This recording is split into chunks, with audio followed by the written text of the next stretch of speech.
اللهم اجعل في قلبي نورا۔ خالد رضی اللہ تعالیٰ عنہ کی فوج مثنیٰ کے سواروں سے جا ملی۔ خالد رضی اللہ تعالیٰ عنہ نے سب سے پہلے دشمن کا جائزہ لیا۔ وہ مثنیٰ کے ساتھ ایک اونچی جگہ کھڑے تھے۔ دشمن جنگ کی تیاری مکمل کر چکا تھا۔ فارسی ہمیں آمنے سامنے کی لڑائی لڑانا چاہتے ہیں۔ خالد رضی اللہ تعالیٰ عنہ نے مثنیٰ سے کہا، دیکھ رہے ہو ابن حارثہ، انہوں نے دریا کو اپنے پیچھے رکھا ہے۔ یہ فارسی صرف آمنے سامنے کی لڑائی لڑ سکتے ہیں۔ مثنیٰ نے کہا، مجھے ان کے ایک قیدی سے پتہ چلا ہے کہ ان کے 2 سالار جن کے خلاف ہم لڑے ہیں زندہ پیچھے آ گئے ہیں۔ ایک کا نام قباز ہے اور دوسرے کا انوشجان۔ انہوں نے اپنے سپہ سالار کو بتایا ہوگا کہ ہمارے لڑنے کے انداز کیسے ہیں، اسی لیے انہوں نے اپنے عقب کو ہم سے اس طرح محفوظ کر لیا ہے کہ اپنے پیچھے دریا کو رکھا ہے۔ زیادہ نہ سوچ ولید کے بیٹے، میں ان کے خلاف زمین کے نیچے سے لڑتا رہا ہوں۔ اللہ تجھے اپنی رحمت میں رکھے ابن حارثہ۔ خالد بن ولید رضی اللہ تعالیٰ عنہ نے کہا، اللہ تمہارے ساتھ ہے۔ میں نے یہ بھی دیکھ لیا ہے کہ ہم دریا پار نہیں کر سکتے۔ اللہ کا نام لے ابن ولید۔ مثنیٰ نے کہا، مجھے امید ہے ہم ان کی صفیں اس طرح درہم برہم کر دیں گے کہ ہمیں ان کے پہلوؤں سے آگے نکلنے اور پیچھے سے ان پر آنے کا موقع مل جائے گا۔ میرے سوار ٹک کر لڑنے والے نہیں، یہ گھوم پھر کر لڑنے والے ہیں۔ انہیں آگے دھکیلنے کی ضرورت نہیں۔ مشکل یہ پیش آئے گی کہ انہیں پیچھے کس طرح لایا جائے۔ فارسیوں کو دیکھ کر تو یہ شعلے بن جاتے ہیں۔ انہوں نے فارسیوں کے ہاتھوں بہت زخم کھائے ہیں۔ ابن ولید، تم جانتے ہو انہوں نے کس قسم کی غلامی دیکھی ہے۔ فارس کے ان آتش پرستوں نے اس علاقے کے مسلمانوں کو انسانوں کی طرح زندہ رہنے کے حق سے محروم کر رکھا تھا۔ ہم زردشت کی اس آگ کو سرد کر دیں گے ابن حارثہ جس کی یہ عبادت کرتے ہیں۔ حضرت خالد نے کہا، یہ خود مانیں گے کہ عبادت کے لائق ایک اللہ ہے جس کی راہ میں ہم اپنی جانیں قربان کرنے آئے ہیں۔ آؤ، میں زیادہ انتظار نہیں کرنا چاہتا۔ یہ جس طرح رکے ہوئے ہیں اس سے پتہ چلتا ہے کہ محتاط ہیں اور ان پر ہماری دھاک بیٹھی ہے۔ تم اپنے سواروں کے ساتھ قلب میں رہو۔ مورخوں نے لکھا ہے کہ خالد رضی اللہ تعالیٰ عنہ نے بہت سوچا کہ کسی طرح انہیں چالیں چلنے کا موقع مل جائے، لیکن ایرانیوں کا سالار قارن بن قریان دانش مند آدمی تھا۔ اسے پتہ چل گیا تھا کہ خالد رضی اللہ تعالیٰ عنہ کس طرح لڑتا ہے۔ قارن نے اپنی شکست خوردہ سالاروں قباز اور انوشجان کو پہلوؤں پر رکھا اور اپنے لشکر کو آگے لے آیا۔ اس لشکر کی اپنی ہی شان تھی۔ پتہ چلتا تھا کہ کس شہنشاہ کی فوج ہے۔ ان کے قدموں کے نیچے زمین ہلتی تھی۔ ادھر یثرب کے سرفروش تھے۔ ظاہری طور پر ان کی کوئی شان نہیں تھی۔ ایرانیوں کے مقابلے میں مسلمانوں کے ہتھیار بھی کمتر لگتے تھے، لباس بھی یوں ہی سے تھے، اور ان کی تعداد ایرانیوں کے مقابلے میں بہت تھوڑی تھی۔ خالد رضی اللہ تعالیٰ عنہ نے اپنی فوج کو آگے بڑھنے کا حکم دیا تو ہزاروں قدموں کی دھمک اور گھوڑوں کے ٹاپوں کے ساتھ کلمہ طیبہ کا ورد کوئی اور ہی تاثر پیدا کر رہا تھا۔ یہ فوج تھکی ہوئی تھی، زرتشت تازہ دم تھے۔ دونوں فوجوں کے درمیان تھوڑا سا فاصلہ رہ گیا تو خالد رضی اللہ تعالیٰ عنہ نے اپنی فوج کو روک لیا۔ مثنیٰ بن حارثہ اپنے سوار دستے کے ساتھ خالد رضی اللہ تعالیٰ عنہ کے پیچھے تھے۔ دائیں اور بائیں پہلوؤں پر خالد رضی اللہ تعالیٰ عنہ کے مقرر کیے ہوئے 2 سالار عاصم بن عمرو اور عدی بن حاتم تھے۔ اس دور کی جنگوں کے دستور کے مطابق زرتشتوں کا سپہ سالار قارن آگے آیا اور اس نے مسلمانوں کو انفرادی مقابلے کے لیے للکارا۔ مدینہ کا کوئی شتربان میرے مقابلے میں آ سکتا ہے؟ اس نے دونوں فوجوں کے درمیان آ کر اور للکار کر کہا، میرے مقابلے میں آنے والا یہ سوچ کر آئے کہ میں شہنشاہ فارس کا سپہ سالار ہوں، میں ہوں تیرے مقابلے میں آنے والا۔ خالد رضی اللہ تعالیٰ عنہ نے اپنا گھوڑا آگے بڑھایا اور للکارے، قارن آ اور اپنے سالار ہرمز کے قتل کا انتقام لے، میں ہوں اس کا قاتل۔ خالد رضی اللہ تعالیٰ عنہ ابھی قارن سے کچھ دور ہی تھے کہ حضرت خالد کے عقب سے ایک گھوڑا تیزی سے آیا اور حضرت خالد کے قریب سے گزر گیا۔ پیچھے رہ ابن ولید، یہ گھڑ سوار للکارا، آتش پرستوں کا یہ سالار میرا شکار ہے۔ حضرت خالد نے دیکھا وہ ایک مسلمان سوار موقل بن العشی تھا۔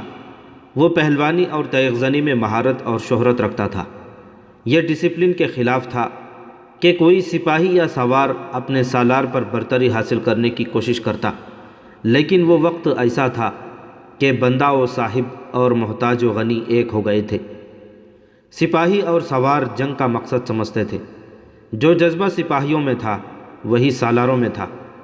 معقل بن عشی یہ برداشت نہ کر سکا کہ اس کا سالار ایک آتش پرست کے ہاتھوں گھائل ہو۔ خالد رضی اللہ تعالیٰ عنہ اپنی سپاہ کے جذبے کو سمجھتے تھے۔ وہ رک گئے۔ انہوں نے اپنے اس سوار کے جذبے کو مارنے کی کوشش نہ کی۔ معقل کے گھوڑے کی رفتار تیز تھی۔ گھوڑا ایرانیوں کے سالار قارن بن قریان سے آگے نکل گیا۔ معقل نے آگے جا کر گھوڑے کو موڑا اور قارن کو للکارا۔ قارن نے پہلے ہی تلوار اپنے ہاتھ میں لے رکھی تھی۔ اس کے سر پر زنجیروں والا خوت تھا اور اس کا اوپر کا دھڑ زیرہ میں تھا۔ اس کی ٹانگوں پر موٹے چمڑے کے خول چڑھے ہوئے تھے۔ اس کے چہرے پر انتقام کے تاثرات کی بجائے تکبر تھا، جسے لوہے اور موٹے چمڑے کا یہ لباس اسے مسلمان کی تلوار سے بچا لے گا۔ اس کے چہرے پر انتقام کے تاثرات کے بجائے تکبر تھا، جیسے لوہے اور موٹے چمڑے کا یہ لباس اسے مسلمان کی تلوار سے بچا لے گا۔ قارن نے اپنے گھوڑے کی باگ کو جھٹکا دیا۔ دونوں کے گھوڑے ایک دوسرے کے ارد گرد ایک دو چکر لگا کر آمنے سامنے آ گئے۔ اے آگ کے پوجنے والے، معقل نے بڑی بلند آواز سے کہا، میں سپاہی ہوں، سالار نہیں ہوں۔ قارن بن قریانس کے چہرے پر رعونت کے آثار اور زیادہ نمایاں ہو گئے۔ دونوں گھوڑے ایک دوسرے کی طرف بڑھے۔ ان کے سواروں کی تلواریں بلند ہوئیں۔ پہلے وار میں تلواریں ایک دوسری سے ٹکرائیں اور دونوں سوار پیچھے ہٹ گئے۔ گھوڑے ایک بار پھر ایک دوسرے کی طرف آئے۔ تلواریں ایک بار پھر ہوا میں ٹکرائیں۔ اس کے بعد گھوڑے پیچھے ہٹ اور گھوم گھوم کر ایک دوسرے کی طرف آنے لگے۔ دونوں سوار ایک دوسرے پر وار کرتے رہے۔ آخری بار قارن نے تلوار بلند کی۔ معقل نے وہ وار روکنے کے بجائے اس کے بغل کو ننگا دیکھا تو تلوار برچھی کی طرح اس کے بغل میں اتنی زور سے ماری کہ تلوار قارن کے جسم میں دور تک اتر گئی۔ قارن کے اسی ہاتھ میں تلوار تھی جو اس کے ہاتھ سے چھوٹ گئی۔ قارن گھوڑے پر ایک طرف جھکا۔ معقل نے اب اس کی گردن دیکھ لی، جس سے قارن کی آہنی خوت کی زنجیریں ہٹ کر نیچے کو لٹک آئی تھی۔ معقل نے پوری طاقت سے گردن پر ایسا وار کیا کہ تکبر اور رعونت سے اکڑی ہوئی گردن صاف کٹ گئی۔ مسلمانوں کے لشکر سے داد و تحسین اور اللہ اکبر کے نعرے رات کی طرح کڑکنے لگے۔ قارن بن قریانس کا سر زمین پر پڑا تھا۔ اس کے زنجیروں والے خوت کے نیچے اس کی حیثیت کے مطابق 1,00,000 درہم کے ہیروں والی ٹوپی تھی۔ ایسی ہی ٹوپی ہرمز کے سر پر بھی تھی۔ قارن کا باقی دھڑ گھوڑے سے لڑک گیا، لیکن اس کا ایک پاؤں رکاب میں پھنس گیا۔ معقل نے قارن کے گھوڑے کو ٹھڈ ماری۔ گھوڑا قارن کے جسم کو گھسیٹتا دونوں فوجوں کے درمیان بے لگام دوڑنے لگا۔ ایرانیوں کے لشکر پر موت کا سناٹا طاری تھا۔ آتش پرستوں کی صفوں سے 2 گھوڑے آگے آئے۔ کون ہے ہمارے مقابلے میں آنے والا؟ ان 2 میں سے ایک گھڑ سوار للکارا۔ ہم اپنے سپہ سالار کے خون کا انتقام لیں گے۔ میں اکیلا دونوں کے لیے کافی ہوں۔ خالد رضی اللہ تعالیٰ عنہ نے دشمن کی للکار کا جواب دیا اور ایڑ لگائی۔ انہیں للکارنے والے دونوں ایرانی سالار قباس اور انوشجان تھے۔ اچانک حضرت خالد کے عقب سے 2 گھوڑے آئے جو اس کے دائیں بائیں سے آگے نکل گئے۔ حضرت خالد کو ایک کی للکار سنائی دی، پیچھے رہو ولید کے بیٹے، ان دونوں سالاروں نے ہمارے ہاتھ دیکھے ہوئے ہیں، اب ہم انہیں بھاگ نکلنے کی مہلت نہیں دیں گے۔ حضرت خالد کے لشکر کے دوسرے سوار نے کہا۔ خالد رضی اللہ تعالیٰ عنہ نے دیکھا یہ دونوں سوار جو اس کے قریب سے گزر کر دشمن کے مقابلے میں چلے گئے تھے، اس کے لشکر کے دائیں اور بائیں کے پہلوؤں کے سالار عاصم بن عمرو اور عدی بن حاتم تھے۔ ان دونوں نے کپڑوں کا لباس زیب تن کر رکھا تھا اور جن کے مقابلے میں گئے تھے وہ سر سے پاؤں تک لوہے میں ڈوبے ہوئے تھے۔ مسلمان سالاروں کو اپنے اللہ پر بھروسہ تھا اور آتش پرست اس زرہ پر یقین رکھتے تھے جو انہوں نے پہن رکھی تھی۔ انہیں معلوم نہ تھا کہ تلوار کے وار کو آہن نہیں عقیدہ روکا کرتا ہے۔ دونوں طرف تجربہ کار سالار تھے جو تیغ زنی کی مہارت رکھتے تھے۔ ان کی تلواریں ٹکرانے لگیں۔ مسلمانوں کی تلواریں آتش پرستوں کی زرہ کو کاٹنے سے قاصر تھیں، اس لیے وہ محتاط ہو کر وار کرتے تھے تاکہ تلواروں کی دھار کو نقصان نہ پہنچے۔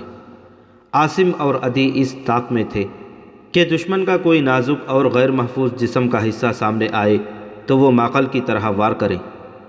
آخر ان دونوں نے باری باری ماقل کی ہی طرح اپنے اپنے دشمن کے قریب جا کر انہیں موقع دیا کہ وہ اوپر سے تلوار کا وار کریں۔ آتش پرستوں کے دونوں سالاروں نے وہی غلطی کی جو قارن نے کی تھی۔ انہوں نے بازو اوپر کیے اور تلواریں ان کی بغلوں میں داخل ہو گئیں اور دونوں کی تلواریں گر پڑیں۔ خالد رضی اللہ تعالیٰ عنہ نے جب دیکھا کہ زردشتوں کا سپہ سالار مارا گیا اور اس کے بعد ان کے وہ دونوں سالار بھی جنہیں اپنے لشکر کو منظم طریقے سے لڑانا تھا مارے گئے ہیں، تو خالد رضی اللہ تعالیٰ عنہ نے اپنے لشکر کو حملے کا حکم دے دیا۔ ایرانیوں کے لشکر میں وہ سپاہی بھی شامل تھے جو اپنے دلوں پر مسلمانوں کی دہشت لیے ہوئے جنگ سلاسل سے بھاگے تھے۔ اب انہوں نے اپنے 3 سالاروں کو مرتے دیکھا تو ان کی دہشت میں اضافہ ہو گیا۔ انہوں نے یہ دہشت اپنے سارے لشکر پر طاری کر دی۔ لشکر کا حوصلہ تو پہلے ہی مجروح ہو چکا تھا، یہ لشکر مقابلے کے لیے بہرحال تیار ہو گیا۔ ایرانیوں کو یہ فائدہ حاصل تھا کہ ان کے پیچھے دریا تھا جس نے ان کے عقب کو محفوظ کر رکھا ہوا تھا۔ اس دریا کا دوسرا فائدہ انہیں یہ نظر آ رہا تھا کہ اس میں بڑی کشتیاں بندھی ہوئی تھیں جو لشکر کے ساتھ آئی تھیں۔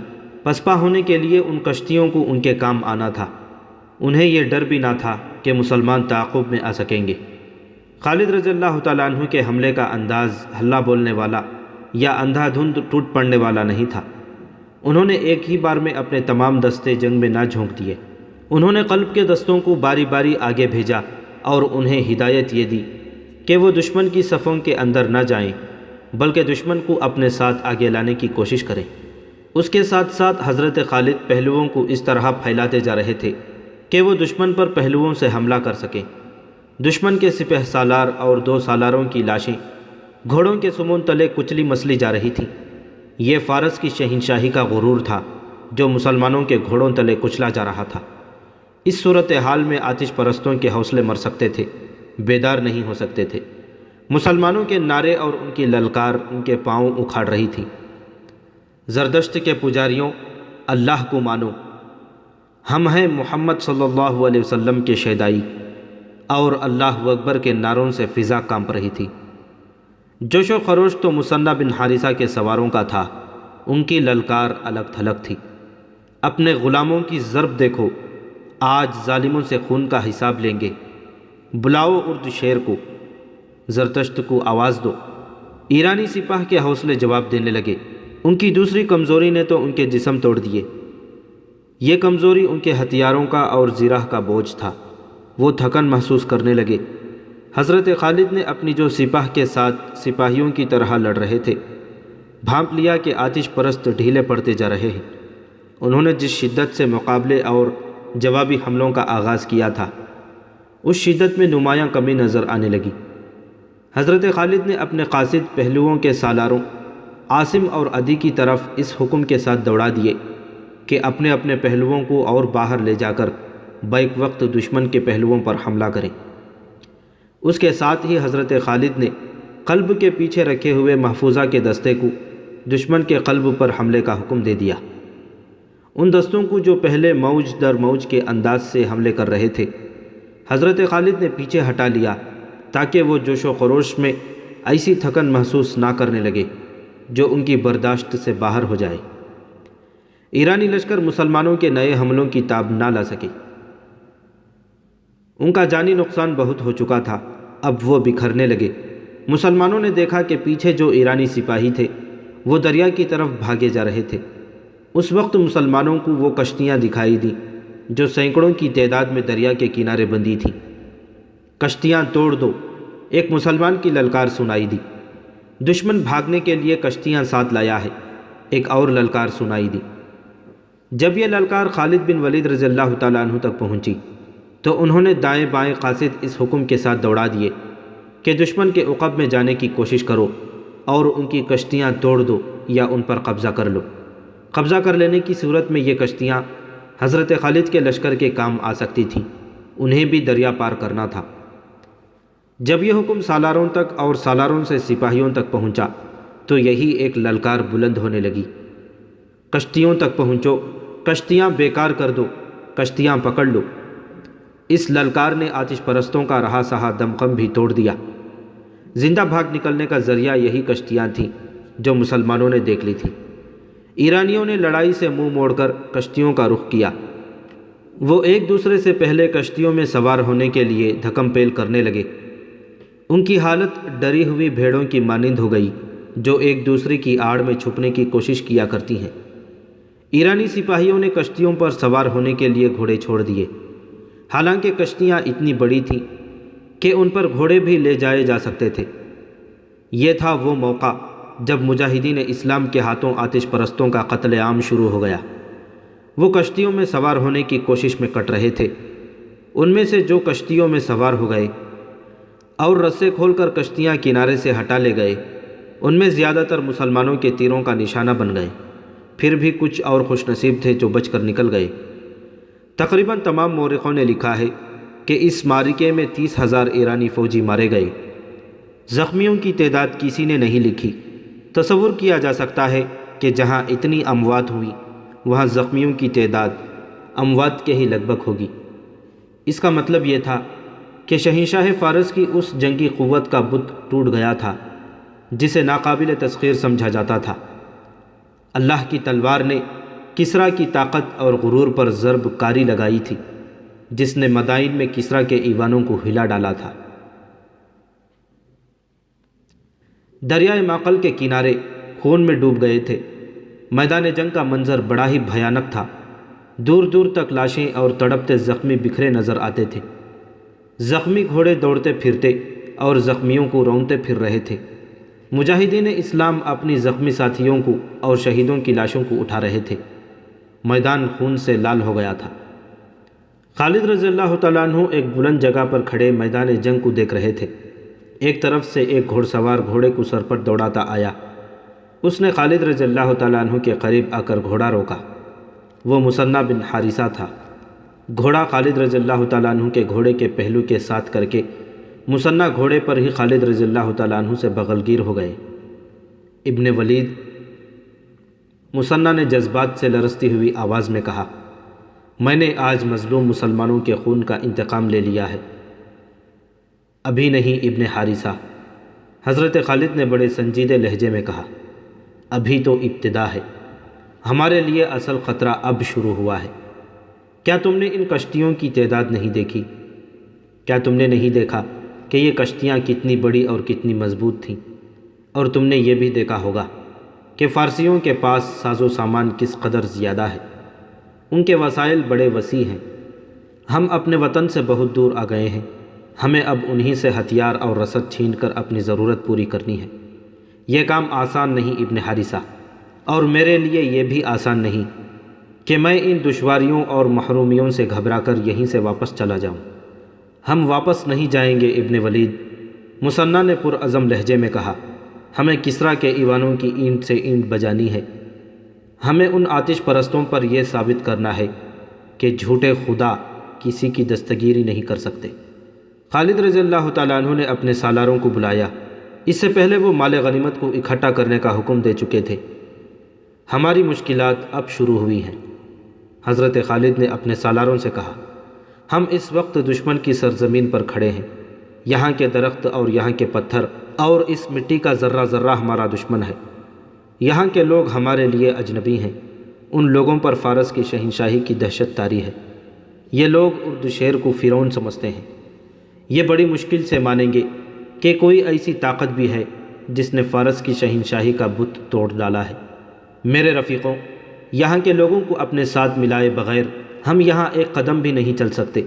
ہم کسی سے تعاون کی بھیک نہیں مانگیں گے۔ ہم محبت سے ان کے دل موہ لینے کی کوشش کریں گے، اور جس پر ہمیں ذرا سا بھی شک ہوگا کہ وہ ہمیں ظاہری طور پر یا درپردہ نقصان پہنچانے کی کوشش کر رہا ہے، اسے ہم زندہ رہنے کے حق سے محروم کر دیں گے۔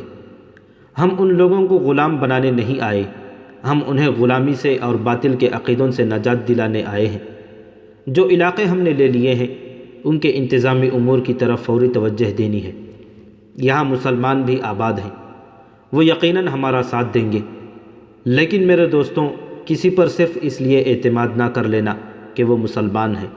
غلامی اتنی بری چیز ہے کہ انسانوں کی فطرت بدل ڈالتی ہے۔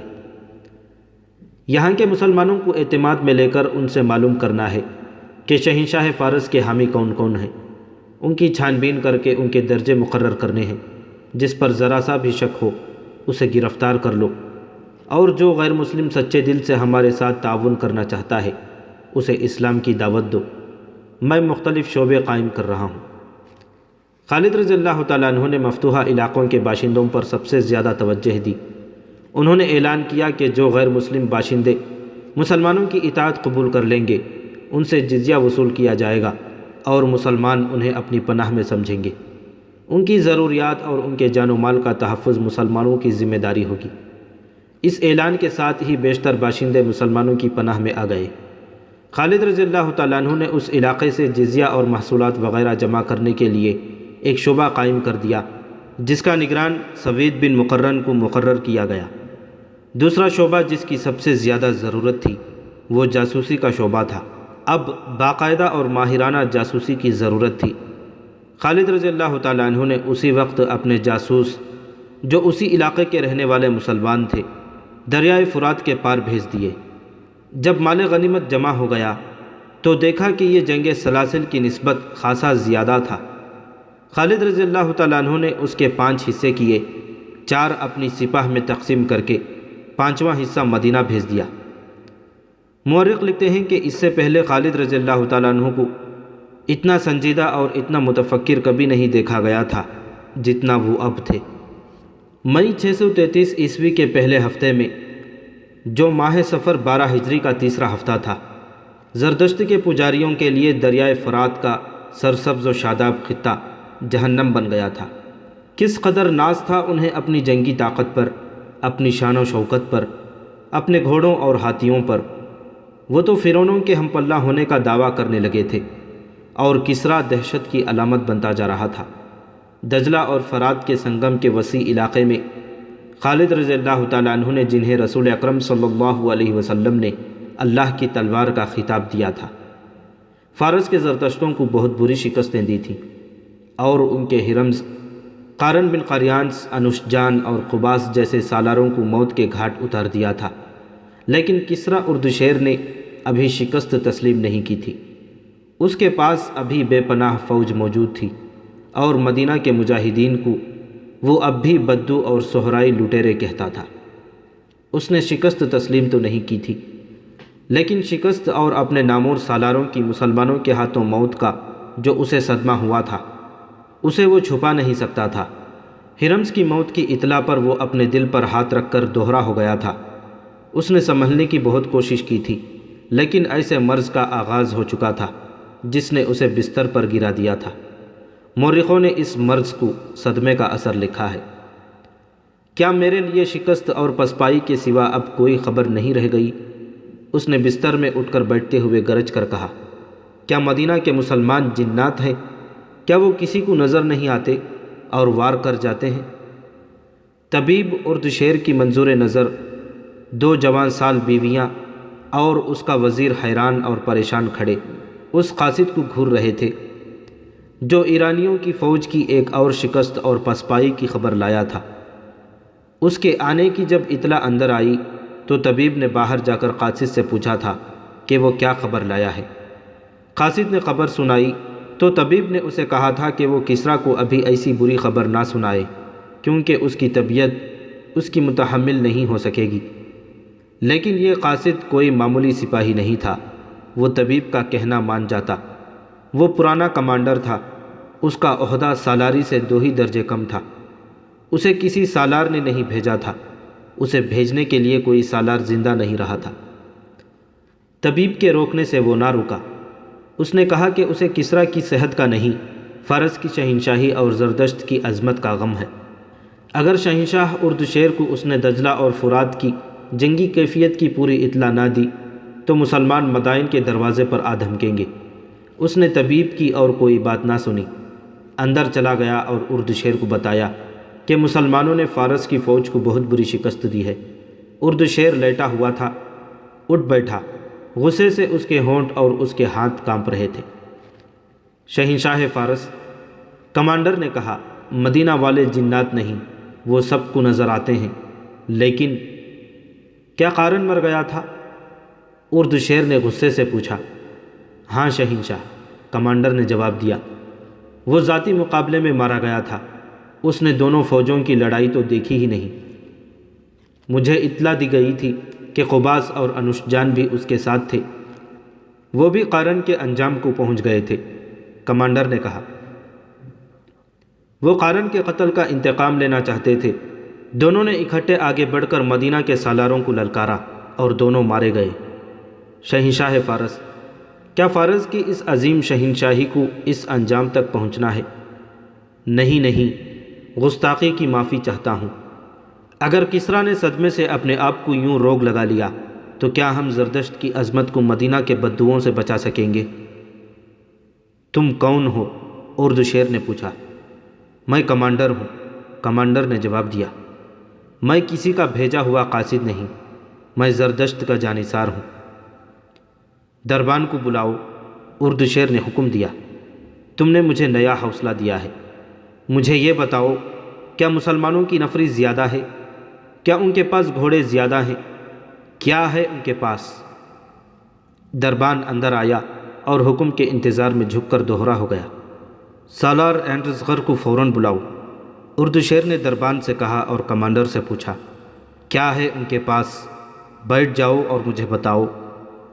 ہمارے مقابلے میں ان کے پاس کچھ بھی نہیں، کمانڈر نے جواب دیا۔ ان میں لڑنے کا جذبہ ہے، میں نے ان کے نعرے سنے ہیں، وہ نعروں میں اپنے خدا اور رسول صلی اللہ علیہ وسلم کو پکارتے ہیں۔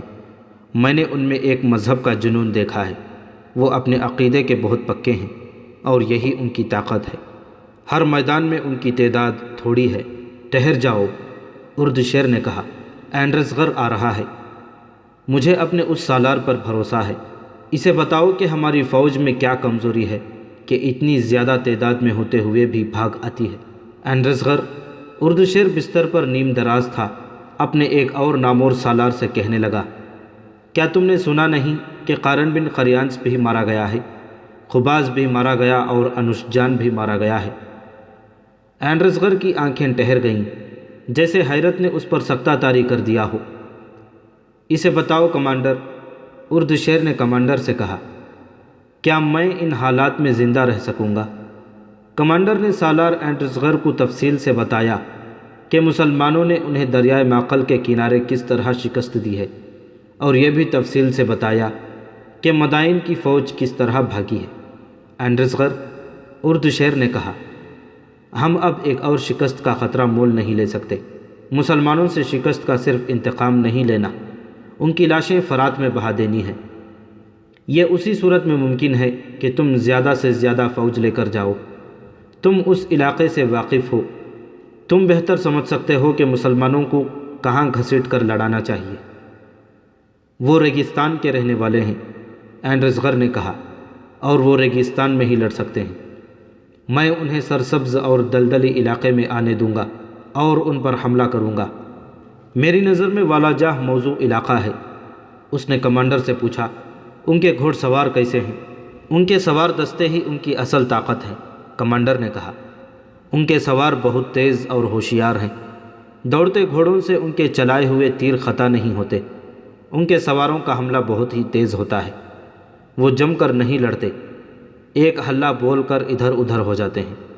یہاں وہ راز ہے جو ہمارے سالار نہیں سمجھ سکے۔ اینڈرزغر نے اپنے ران پر ہاتھ مار کر کہا، مسلمان آمنے سامنے کی جنگ لڑ ہی نہیں سکتے، ہم ان سے کئی گنا زیادہ فوج لے جائیں گے۔ میں انہیں اپنی فوج کی نیم دائرے میں لے کر مجبور کر دوں گا کہ وہ اپنی جان بچانے کے لیے آمنے سامنے کی لڑائی لڑیں۔ اینڈرزغر، اردشیر نے کہا، یہاں بیٹھ کر منصوبہ بنا لینا آسان ہے، لیکن دشمن کے سامنے جا کر اس منصوبے پر اس کے مطابق عمل کرنا بہت مشکل ہو جاتا ہے۔ اس کمانڈر نے ایک بات بتائی ہے، اس پر غور کرو۔ یہ کہتا ہے کہ مسلمان اپنے مذہب اور اپنے عقیدے کے وفادار ہیں، اور وہ اپنے خدا اور اپنے رسول صلی اللہ علیہ وسلم کا نام لے کر لڑتے ہیں۔ کیا ہماری فوج میں اپنے مذہب کی وفاداری ہے؟ اتنی نہیں جتنی مسلمانوں میں ہے۔ اور اس پر بھی غور کرو اینڈرزغر، مسلمان اپنے علاقے سے بہت دور آ گئے ہیں۔ یہ ان کی کمزوری ہے، یہاں کے لوگ ان کے خلاف ہوں گے۔ نہیں شہنشاہ، کمانڈر نے کہا، فارس کے جن علاقوں پر مسلمانوں نے قبضہ کر لیا ہے وہاں کے لوگ ان کے ساتھ ہو گئے ہیں۔ ان کا سلوک ایسا ہے کہ لوگ انہیں پسند کرنے لگتے ہیں۔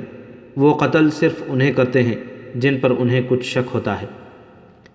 یہاں کے وہ عربی لوگ ان کے ساتھ نہیں ہو سکتے جو عیسائی ہیں۔ اینڈرزغر نے کہا، میرے دل میں ان لوگوں کی جو محبت ہے اسے وہ اچھی طرح جانتے ہیں۔ میں انہیں اپنی فوج میں شامل کروں گا۔ ہم یہاں کے مسلمانوں پر بھروسہ نہیں کر سکتے، یہ ہمیشہ باغی رہے ہیں۔ ان پر ہمیں کڑی نظر رکھنی پڑے گی۔ ان کی وفاداریاں مدینہ والوں کے ساتھ ہیں۔ ان مسلمانوں کے ساتھ پہلے سے زیادہ برا سلوک کرو، اردشیر نے کہا، انہیں اٹھنے کے قابل نہ چھوڑو۔ ہم نے انہیں مویشیوں کا درجہ دے رکھا ہے۔ اینڈرزغر نے کہا، انہیں بھوکا رکھا ہے۔ ان کی کھیتوں سے ہم فصل اٹھا کر لے آتے ہیں اور انہیں صرف اتنا دے جاتے ہیں جس پر وہ صرف زندہ رہ سکتے ہیں، لیکن وہ اسلام کا نام لینے سے باز نہیں آتے۔ بھوکے مر جانا پسند کرتے ہیں لیکن اپنا مذہب نہیں چھوڑتے۔ یہی ان کی قوت ہے، کمانڈر نے کہا، ورنہ ایک آدمی 10 کا مقابلہ نہیں کر سکتا۔ کپڑوں میں ملبوس آدمی زراح پوش کو قتل نہیں کر سکتا۔ مسلمانوں نے یہ کر کے دکھا دیا ہے۔ میں اس قوت کو کچل ڈالوں گا، اردشیر نے بلند آواز سے کہا۔ اینڈرزغر، ابھی ان مسلمانوں کو نہ چھیڑنا جو ہماری رعایا ہیں۔ انہیں دھوکہ دو کہ ہم انہیں چاہتے ہیں۔